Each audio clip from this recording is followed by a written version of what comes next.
semuanya, perkenalkan nama saya Anna Uwi Salsabila dengan NPM 24013010286. Saya berasal dari program studi Akuntansi Fakultas Ekonomi dan Bisnis kelas Bahasa Indonesia G577. Bahasa Indonesia bukan hanya alat komunikasi, namun juga cerminan cara kita berpikir dan berbudaya.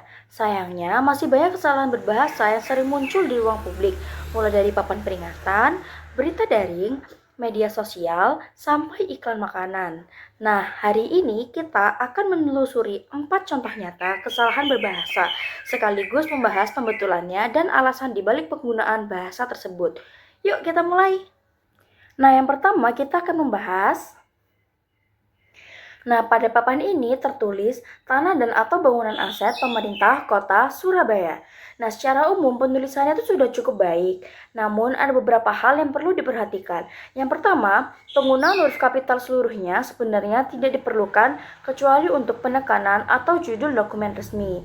Nah, dalam konteks papan informasi publik, lebih tepat jika ditulis dengan kapital hanya di awal kata, seperti.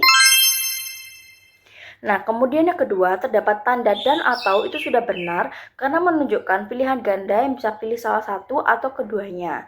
Nah, namun pada bagian bawah papan tertulis diancam pidana sesuai dengan pasal 6 Undang-Undang Nomor 51 PRP tahun 1960.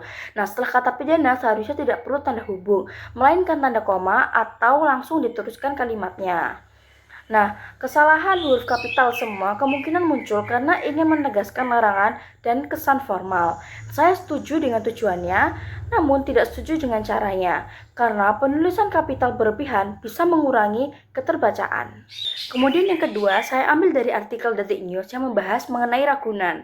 Nah, dalam teks berita ini itu terdapat 4 titik satwa yang diuji coba wisata malam Ragunan, antara lain mamalia kecil, reptil, harimau, dan kuda Nil. Nah, angka 4 seharusnya ditulis dengan huruf, karena menurut Pedoman Umum Ejaan Bahasa Indonesia atau PUEB, angka dari 1 sampai 9 sebaiknya ditulis dengan huruf. Selain itu, daftar jenis satwa sebaiknya dipisahkan dengan tanda koma dan diakhiri dengan kata penghubung dan. Nah, kesalahan ini itu muncul karena gaya penulisan berita daring sering ingin menyingkat kalimat dan menyesuaikan format digital. Saya paham sekali tujuannya. Namun, saya lebih setuju jika media tetap konsisten mengikuti ejaan baku agar pembaca terbiasa dengan bentuk yang benar.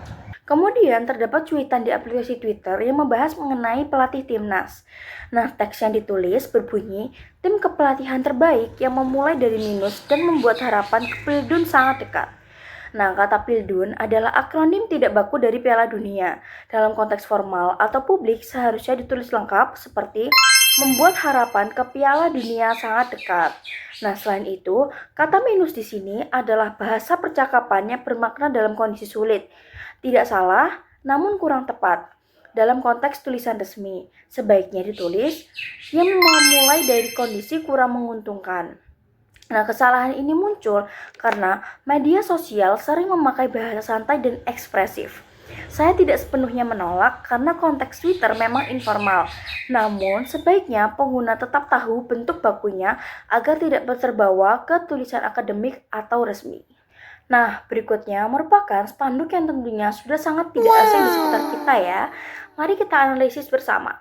Nah, kalimat pada spanduk itu berbunyi, apabila produk diterima dalam keadaan dingin, maka Anda berhak mendapatkan free siomay khusus dine-in. Nah, analisis yang pertama yaitu, kata Anda seharusnya huruf kapital di awal seperti.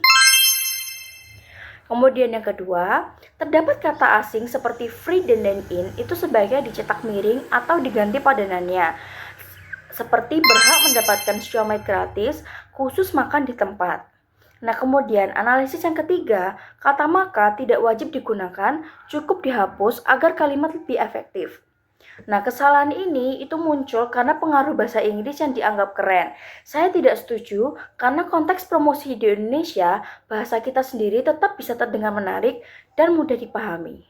Dari semua contoh tadi, bisa kita simpulkan bahwa penggunaan bahasa Indonesia yang benar itu bukan hanya soal aturan, namun juga soal kebiasaan dan tanggung jawab kita sebagai penutur. Yuk kita mulai dari hal sederhana seperti menulis dan berbicara dengan ejaan yang benar, menggunakan tanda baca dengan tepat, dan bangga memakai bahasa Indonesia di ruang publik. Saya berharap setelah menonton video ini, teman-teman bisa lebih peduli terhadap penggunaan bahasa yang baik dan benar dalam kehidupan sehari-hari. Semoga kita semua bisa menjadi generasi yang cermat berbahasa, sopan dalam bertutur, dan bijak dalam memilih kata baik di dunia nyata maupun di media digital. Terima kasih sudah menonton video ini. Sampai jumpa di video berikutnya. Wassalamualaikum warahmatullahi wabarakatuh.